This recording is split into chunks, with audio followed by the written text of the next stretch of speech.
Hello everyone, welcome to a very special Teaching Tuesday. We are in the studio today in the fitness center, and I've got Mr. Gobo with me, and we're going to do a little live putting lesson to try to help him a little bit with your putting, and hopefully you can take away some of the ideas that we're talking about here too. So Mr. Gobo, why don't you first tell me about your putting and maybe what you're hoping to improve this year? More along the lines of I'm trying to get my direction. I seem to be pulling or pushing it depending on the type of green. The speed control, I was trying to get the speed last year was starting to come along, but I'm still a little bit off on that.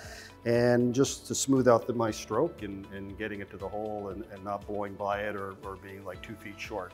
Okay, so speed control and then start line, making sure you're starting the ball where you're looking. Yes. That's kind of the two things we can pick off. Exactly. Okay, good. So I'm gonna get you to roll a couple putts here and we'll just have a look. We'll check out the setup and everything.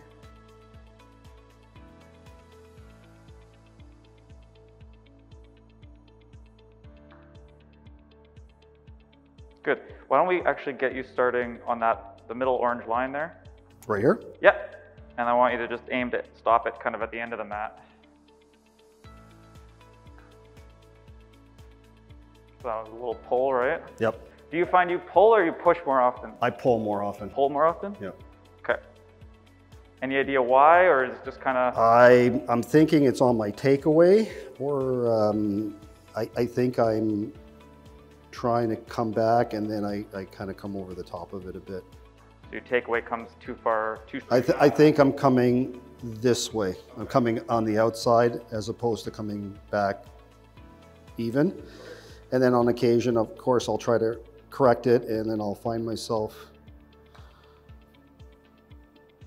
pushing it after. So I keep on changing and not trusting my swing, obviously, and therefore my stroke, and then I'm not zeroed in on the middle as you can see.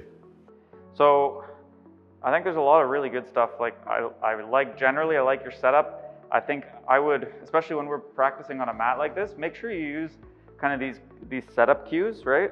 So we can put the ball here, and then you've got this nice T-square, right? So make sure that line on your putter is really square to that, because I think just from these putts I've seen, sometimes the putter just is looking to the left. Yeah, so you know, if it could be something that simple where if the putter is a little bit shut or open to your target, you know, obviously you're going to push or pull it. So just, you know, being able to utilize like the really square setup they've got here on the mat.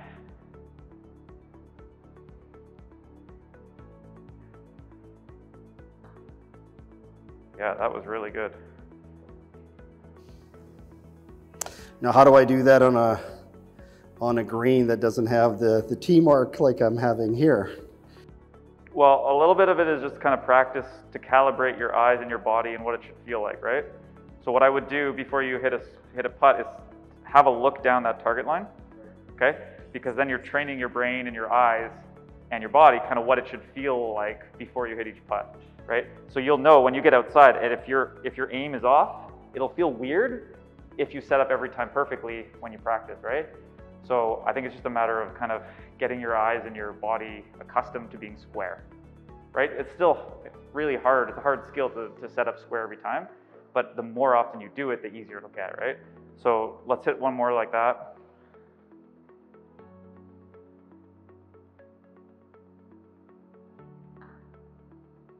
Good, so pretty close, right? So I think starting, it's not always about the stroke, but it's more, the harder skill would be aiming. Aiming is a much more difficult skill than actually stroking it where you're aiming. So if we use the shoulder, I would say your shoulder joint is probably one of your most mobile joints, right? Your shoulder and your wrist, right? So obviously we don't want to use wrists because the wrists move, you know, very freely. So I would say the same thing in our shoulder joints. If we let them move freely, it's really hard to repeat what we're doing, okay?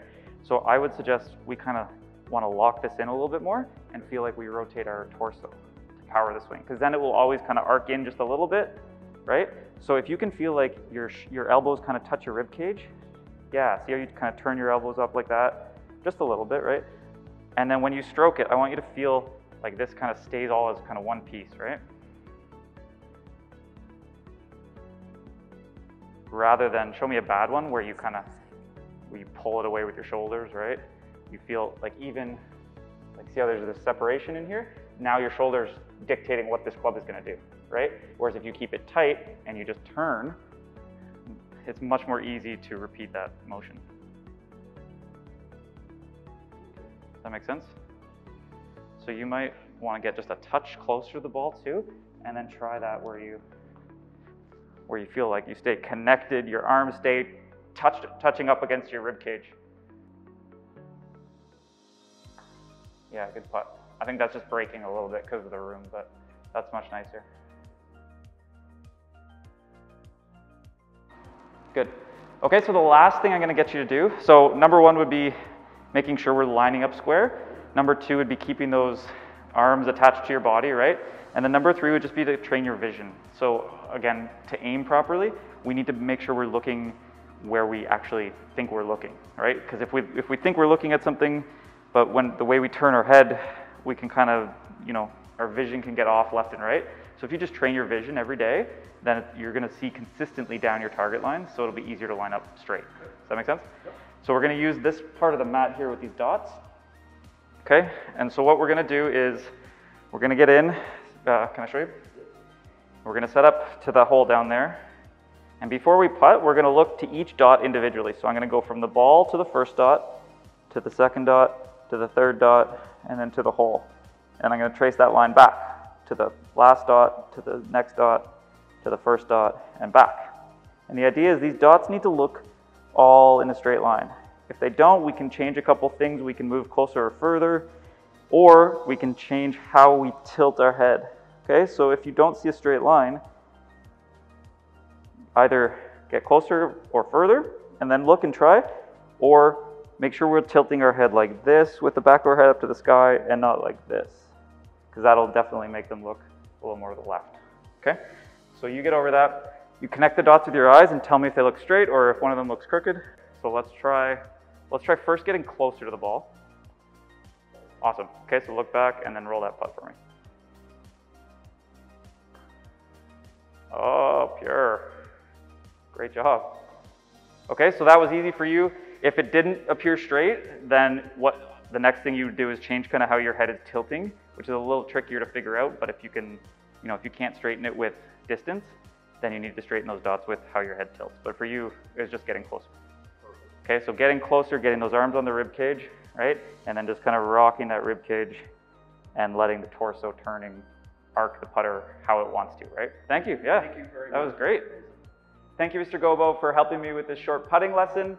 If anyone has any questions about this lesson or anything else related to putting or full swing, you can come find me in the golf shop or shoot me an email. Thanks.